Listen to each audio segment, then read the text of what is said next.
19-cu əsr Azərbaycan ədəbiyyatı tarixində Mirzə Şəfinin həyat və yaradıcılığı qədər dumana bürünmüş ikinci şair yazıcı bəlkə də yoxdur.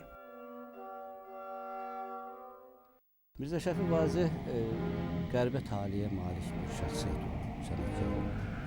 Yəni Mirzə Şəfini bütün dünya bir şair kimi sevə-sevə oxuduğu bir dövrdə onu bir şəxsiyyət kimi tanıya bilməyiblər. Onun çox ağır, faciəli həyatı.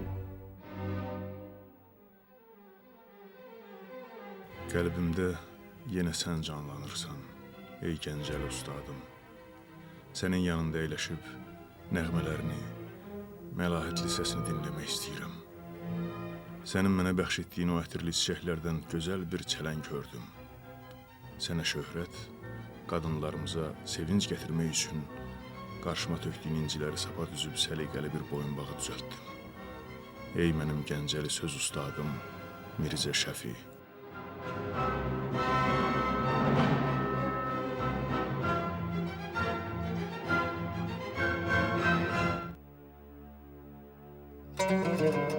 Onun doğulduğu illə mübahisəlidir, hətta əsrdə. Kimi onun 18-ci əsrin sonunda, kimi isə 19-cu əsrin əvvəllərində doğulduğunu iddia edir. O gəldi cahana böyük bir həqiqət kimi. Kəpəz zirvələrindən nur saçan günəşə ilk dəfə burada gülümsədi. Onun üçün ürəyi günəşli oldu. 100 illik Gəncə çınarları ona ilk layla dedi. Onun üçün ürəyi nəğməli oldu. Atasını çox tez itirdi. Mənəvi atası ona kömək elədi. O üsyan edirdi. Ədalətsiz zəmanəyə, haqsızlığa, fırıldaqçı mollalara, axınlara. Mənəvi atası nəhayət Şəfi üçün yaxşı bir iş tapdı. Cavad xanın qızının malikanəsində hörmətli xanımın bütün təsərrüfatına aparmaq, iki kəndinə nəzarət etmək onun boynuna düşdü. Bütün yazpozu işlər də onun ixtiyarında idi. Beləliklə, Şəfi dönüb oldu Mirzə Şəfi. Mirzə Şəfi qəşəng xətlə qədim kitabların üzünü köçürərdi. Şah Abbas məscidinin kiçik, zülmət hücrəsində gecələyirdi. Günəşli səhərə çatmaq ümidi ilə. İlk şeirlərini də bu hücrədə yazıb. Qaranlıq taleyində işıqlı, nurlu, ancaq onun şeirləri idi.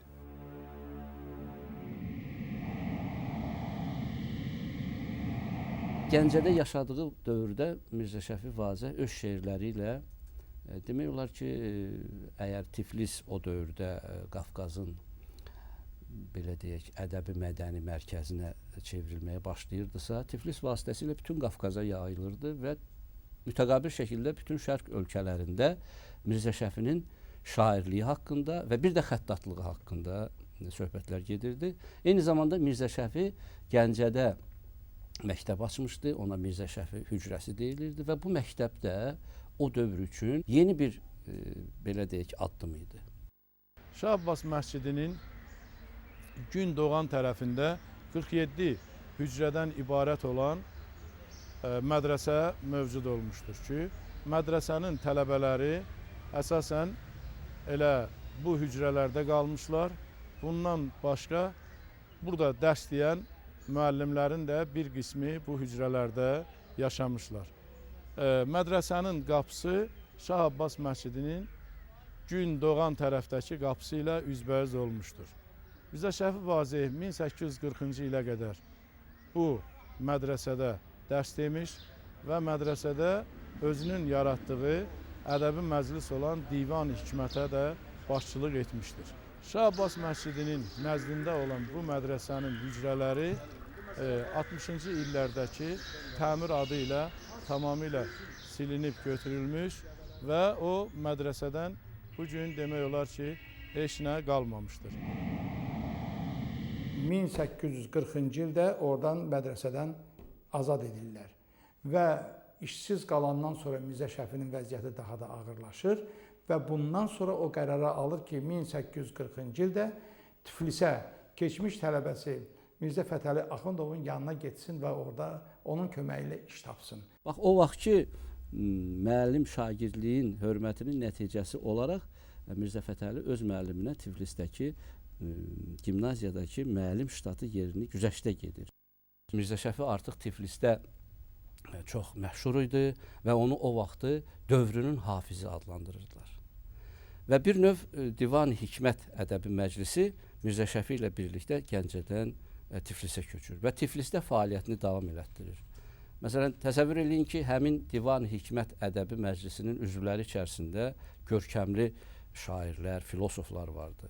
Bunların içərisində Adolf Berje, bunların içərisində Abbasqulu Ağa Bakıxanov, bunların içərisində Almaniyadan, Fransadan, Böyük Britaniyadan Tiflisə gəlmiş ayrı-ayrı tanınmış şairlər, alimlər bunların ədəbi Divan-ı Hikmət Ədəbi Məclisinin üzvləri idilər. Avropadan Tiflisə gəlmiş böyük görkəmli şəxsiyyətlər içərisində Almaniyadan Qafqaz xalqlarının həyatını, məişətini öyrənməyə gələn bir şair, tərcüməçi və filosof vardı. Friedrich von Bodenstedt.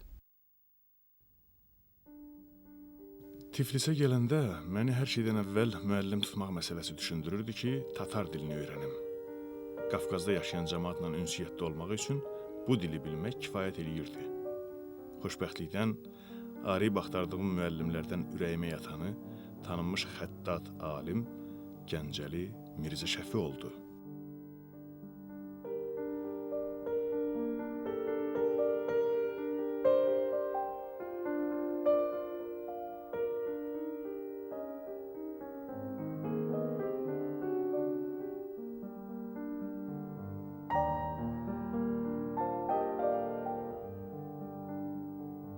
Friedrich Bodenstedt 1840-cı ildə o zaman Qafqazın canişini General Neidgartın dəvəti ilə Qafqaza gəlmişdi. Axundovun xahişi ilə Mirzə Şəfi Bodenstedtə türk dilini öyrədir. Friedrich Bodenstedtin özü yazır ki, artıq mən türk dilini bilirdim Mirzə Şəfinin sayəsində. O qədər mən onunla yaxınlaşmışdım ki, hətta Mirzə Şəfi açmadığı sirləri mən açırdı. Və beləliklə bunların şagird-müəllim münasibətləri sıx dostluğa səbəb olur. Mirzə Şəfi ilə Bodenstedt o qədər bir-birinə yaxın olurlar ki, Friedrich Bodenstedt Tiflisi tərk edib Almaniya qayıdarkən Mirzə Şəfi özünün şeirlərindən ibarət əl yazmalarını böyük bir dəftər şəklində bağışlamışdı Bodenstedtə. Və belə bir qeydi də vardı ki, sevimli tələbəm Friedrich Bodenstedt. Şagirdim və dostum Bodenstedt əfəndinin mükərrər rica və iltimasına görə mən Mirzə Şəfi ona qəsidə, qəzəl, mürəbbiyat, müqəttaat və məsnəvilərdən ibarət olan öz məzmui asarımı hədiyyə edirəm.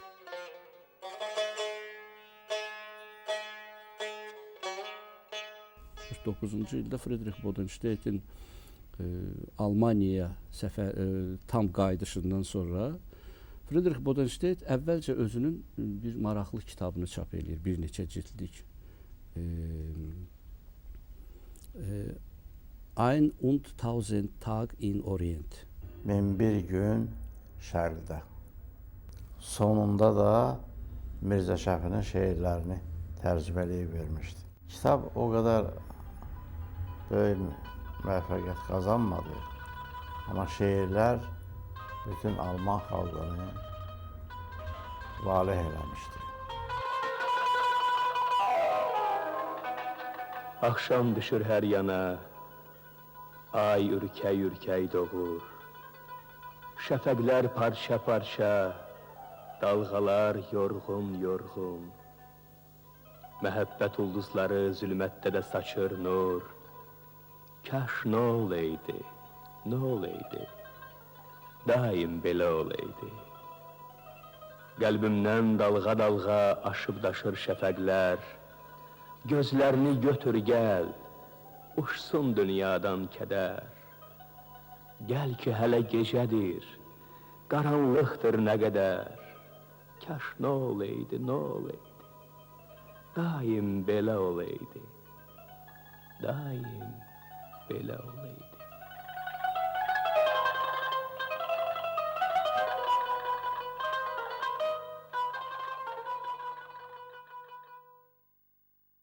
Və beləliklə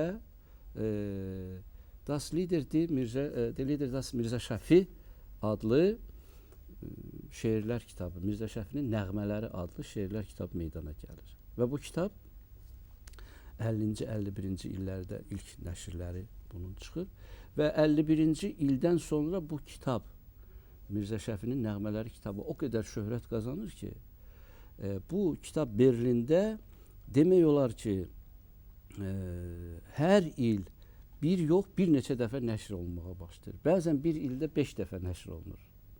Və təxminən mən hesablamışam 1851-ci ildən 1912-ci ilə qədər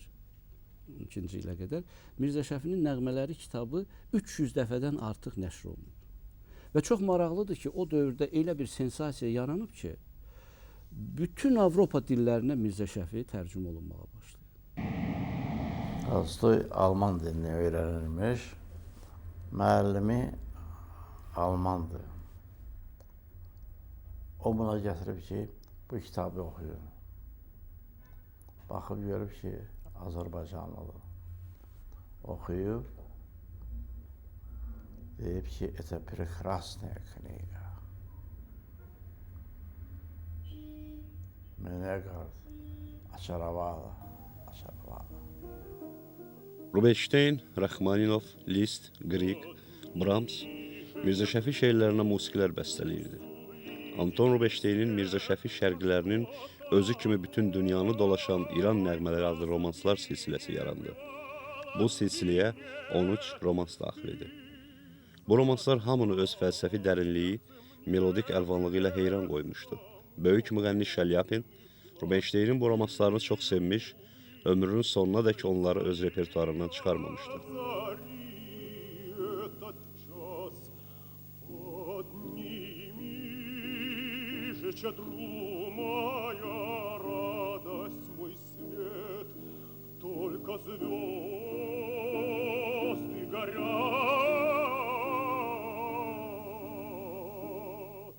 ...1851-ci ildə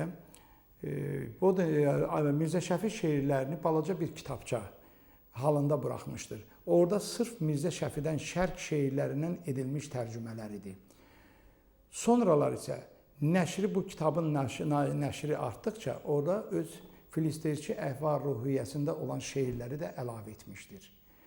Və beləliklə kitabın şöhrəti artdıqca, get-gedə bütün dillərə tərcümə olduqca, Friedrich Bodenstedt 1874-cü ildən başlayaraq Mirzə Şəfinin Sələfi adlı, yəni irsindən adlı şeirlər kitabçasını buraxır. Və bu şeirlər kitabçasında çıxış eləyir ki, burada verilən bütün şeirlər Mirzə Şəfinin deyil, yəni mənimkidir. Bütün bunlar bir daha qəti sübut edir ki, nəğmələrdəki həqiqi Mirzə Şəfi yer üzündə yaşamayıb. Bu ad mənim kəşfimdir. Məsələ sadəcə olaraq belədir. Mirzə Şəfi, hansı ki mənasını sonraki illərdə aydın başa düşmüşəm, nə bir şair, nə böyük bir alim və yaxud ciddi xarakterli həqiqi ustad kimi mənə təsir etməmişdir. Çox qəribədir ki, o zaman, bax bu mənim üçün də bu gün də müəmmalı bir məsələdir ki, o zaman Adolf Berje vardı, Mirzə Fətəli Axundzadə vardı. O vaxtı, lap elə deyək, Mirzə Şəfinin Tiflisdə və Gəncədə ayrı-ayrı ziyalı müasirləri vardı. Onların heç biri Bodenstedtə qarşı heç bir etiraz fikri söyləməyiblər. Mirzə Fətəli Axundovun Kəşkül qəzisində dərc olunmuş tərcüməyi halından Mirzə Şəfi Vazehin şəxsiyyəti barədə məlumatlar silinmişdir. Salman Mümtaz bu sətirlərin silinməsini belə izah edir. Çar senzorunun bu sətirləri silməsinə Adolf Berjenin də böyük yardımı olmuşdur. Mirzə Fətəli avtobiografiyasından Mirzə Şəfiyə aid sətirlər çıxarılmasaydı və onun eynən basılmasına müsaidə olunsaydı, arada təzad əmələ gələcəkdi. Sonra da bu böyük xəyanətin oğurluğun üstü açılacaq və məşhur olacaqdı. Bodenstedt şöhrət xumarında üzürdü.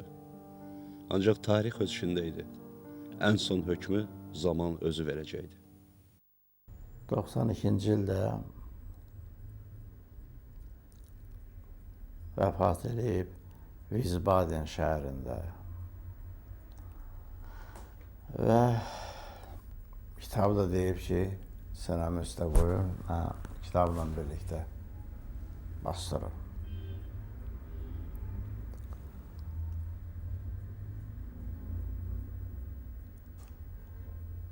Və bir vəsiyyətnamə yazıb, kitabları, əl yazmalarının hamısını verib Kral kitabxanasına. Kral kitabxanasına. Ki, oradan vaxtıyla 100 ildən sonra açarsınız. Həqiqətən də Bodenstedt dünyasını dəyişmək ərəfəsində vəsiyyət edib ki, onun sandığı, yəni onun arxivi belə deyək, ölümündən 100 il sonra açılsın.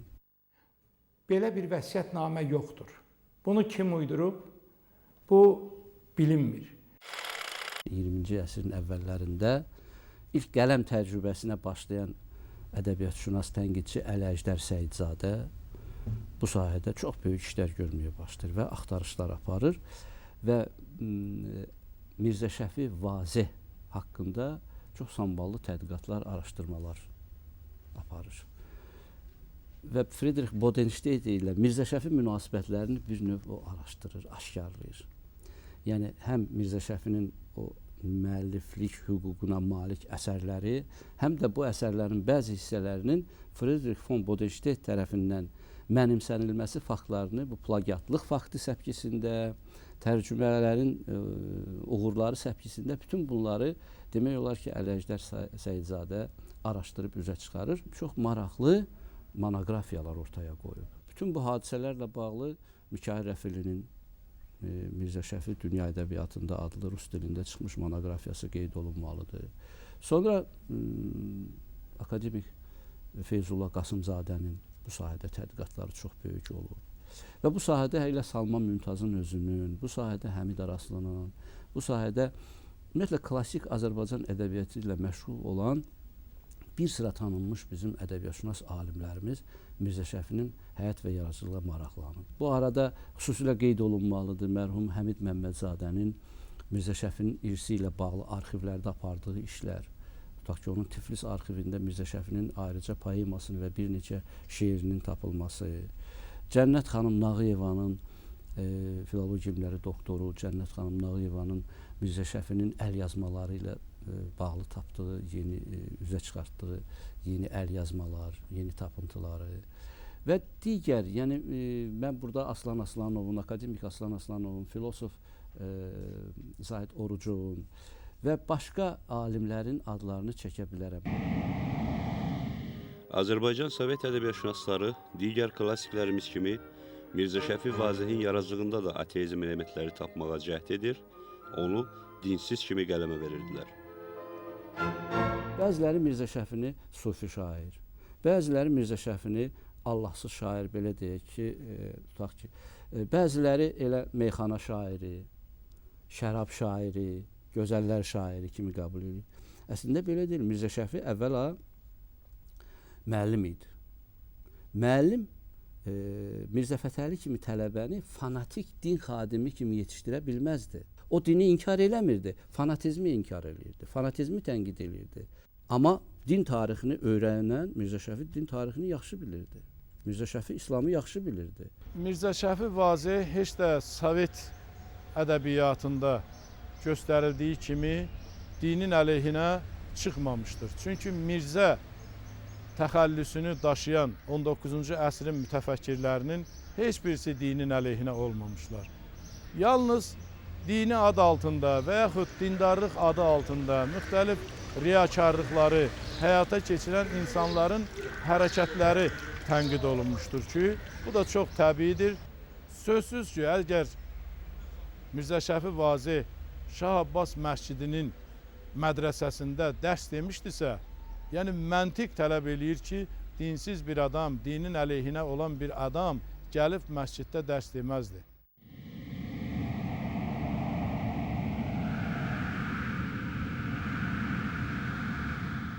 Almaniyada son illərdə, 80-cı ildə bu polemika get-gedə artmağa başladı.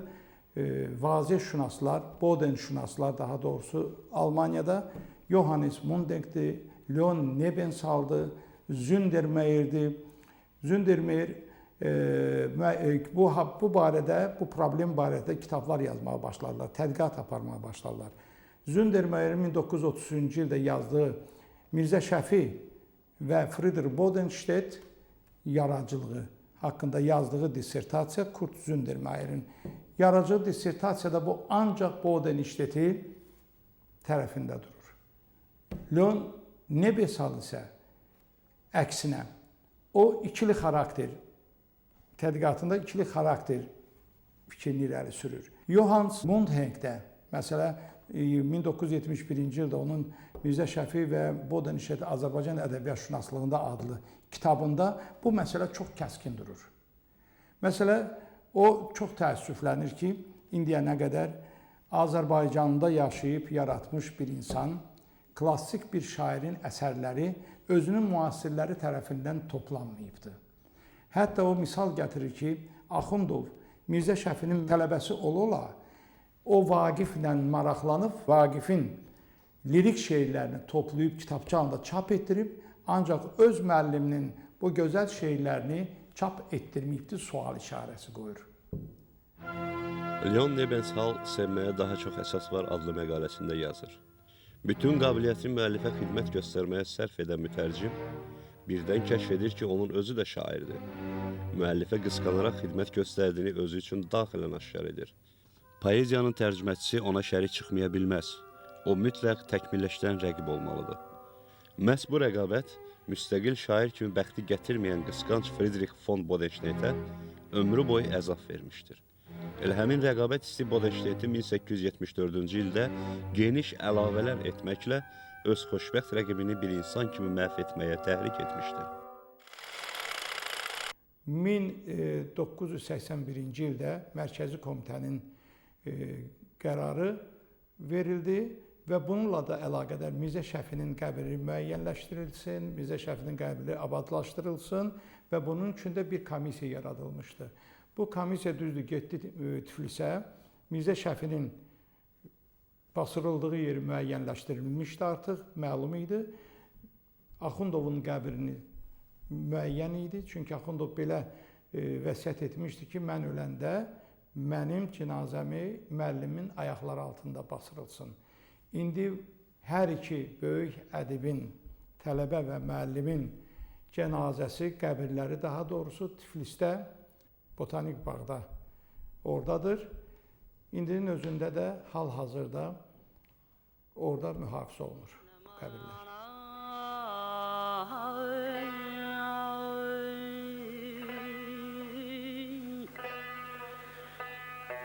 Nə qədər kim fələyin sabitü səyyarəsi var, o qədər sinədə qəmzən oxunun yarəsi var. Deyil əflakdə kövkəb görünən çərxi bülənd, olub andidə sərpa sənə nəzarəsi var. Ay, ay, ay, ay,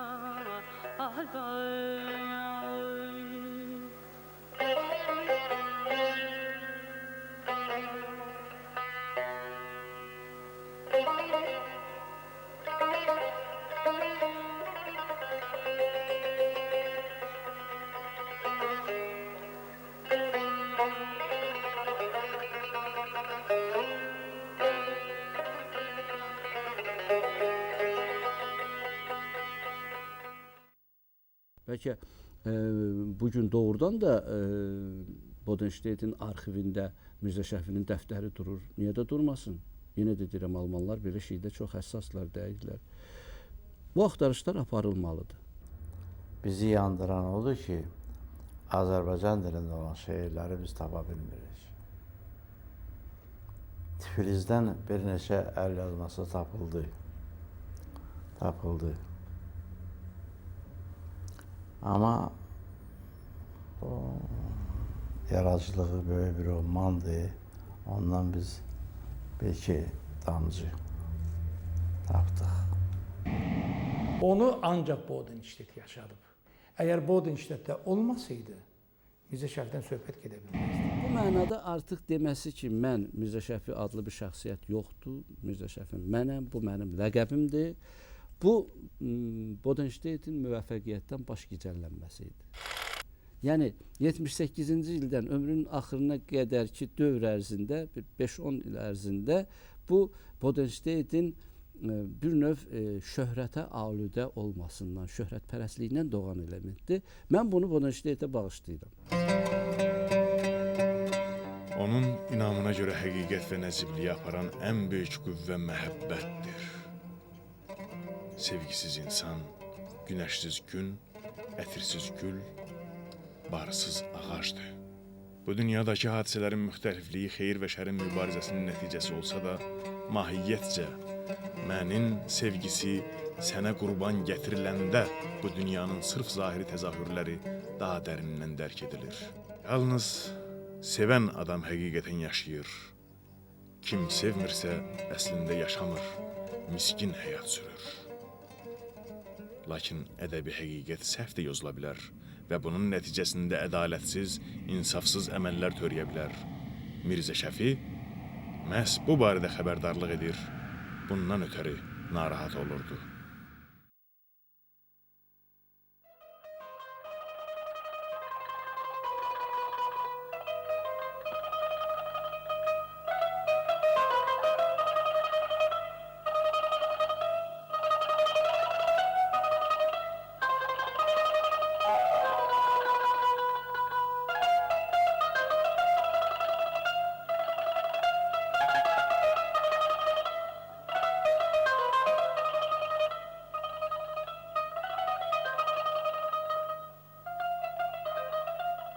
Göydə dövrə vuran ulduzlara bax, yenə nur saçırlar bizlərdən uzaq. Başımız üstündə o qızıl çətir bizim arzumuzdan toxunmuş nədir?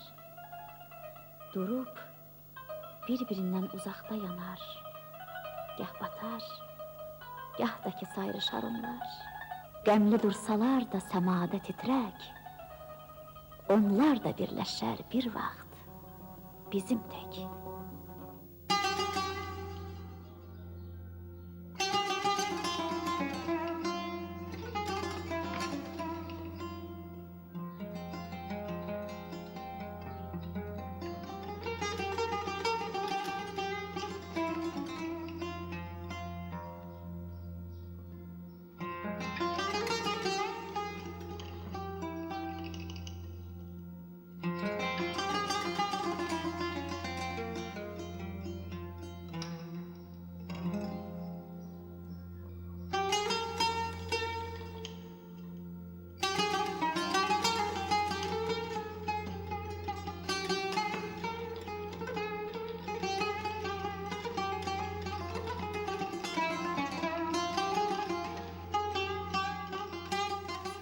İndi bizim bircə məqsədimiz var. Gəlin əl yazmalarını tapaq.